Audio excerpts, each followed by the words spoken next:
What do you plan to do after college? For most of us, this is a difficult decision. We don't know what we're going to do. We don't know who we're going to marry, where we're going to get a job, if we're even going to continue education or get a job. There's a lot of difficult decisions to make after you finish college. Today, what I'm going to tell you about is an 8-step guide that will help you make these decisions, and then I'm going to give you an example of how to use this guide. Jessica Stillman wrote an article for CBS News about a woman named Jenny Blake who came up with a 8-step guide on her after college blog. On this 8-step guide, she told us the best steps that she found to help make decisions towards everyday life. The first step is state a problem or decision you're making. So whatever your issue is, you just write it down on a piece of paper. Step 2, restate the decision as a question. So take that decision that you need to make and form it into a question. Step 3, over the course of the next week or more, document your questions and concerns around the decision. So basically, over the next week or however long you need, you just write down different questions and concerns that go with that question. So anything you feel may cause a problem or issue with you making your choice. Number 4, rate the intensity of that question, concern, or inner critic on a scale of 1 to 5. So basically, your concerns that you have about that question, you're going to put them on a scale of how big those concerns are to you. 5 would be the highest and 1 would be the lowest. So if the concerns are very problematic, you would do a 5. If they don't really matter, you would do a 1.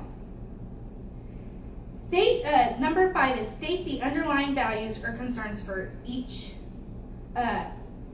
different concern, which basically means that what you're going to do is decide the reason why these concerns are so important to you. It's basically going to tell you what kind of person you are based on your concerns. And number 6 is brainstorm solutions or replies. So you're going to do a brainstorm and answer your concerns, say things that could change that concern into something positive, or brainstorm plus sides that would also go along with that concern. Number 7 is your gut reaction. So after you've answered all those questions and based on your concerns and all of that, what does your gut tell you to do? And last would be the next steps. After you've made your decision, then you need to decide what the next steps are going to be for you to take.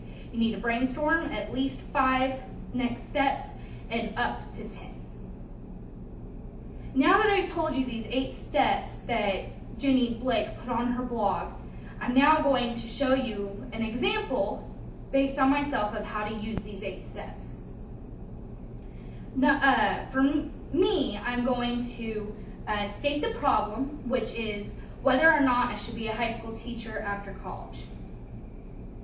Now that I have done the first step, I do the second step, which is restate it as a question. So should I be a high school teacher? The third one is to think about it over a week and list your concerns. I have done that, and my concerns were whether or teens are more into social life than they are school. Teens can be brutal to one another, and teens don't really care to learn that often. After I made my list of concerns, I rated the intensity of the concerns, and I rated it a 3. After that, I looked at my concerns and decided what that said about me, and I decided that what it said was that I really want to make a difference in the children's lives. And that's why my biggest concerns are the fact that they may not actually learn from me. They may be more interested in their social life, or so on and so forth.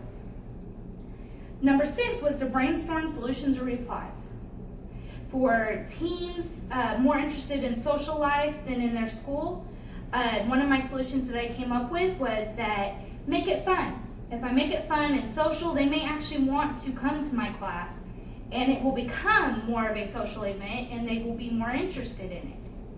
Number 2 was that teens can be brutal to one another. And my solution for that is that if I become a good enough teacher, they would take my advice and maybe not be brutal to one another. So me being there can make a difference on whether or not they're mean to one another. And number 3 was that students don't pay attention in school. And I had the same solution as the first one. If I make it fun, they'll pay attention and I can make a big difference in their life. Number 7 was gut reaction. My gut reaction was to become a high school teacher. I want to help them, and if I become a high school teacher, then I can help them. Number 8 was the next steps. My first step is to finish OCCC. My second step is to transfer to a 4-year college and get my bachelor's degree for pre-education. My third step is to apply at different high schools. My 4th step is to find an actual job. And my 5th step is to make a difference in a student's life.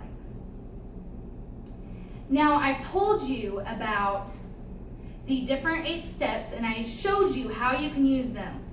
Now, these 8 steps can help with after college and making your life after you finish. But these 8 steps can be used every day. Even now, they can be used. And I just want you to take these 8 steps and put them into your everyday life. Because even though they're meant for after college, you can even use them during college. Thank you. 2. It's supposed to be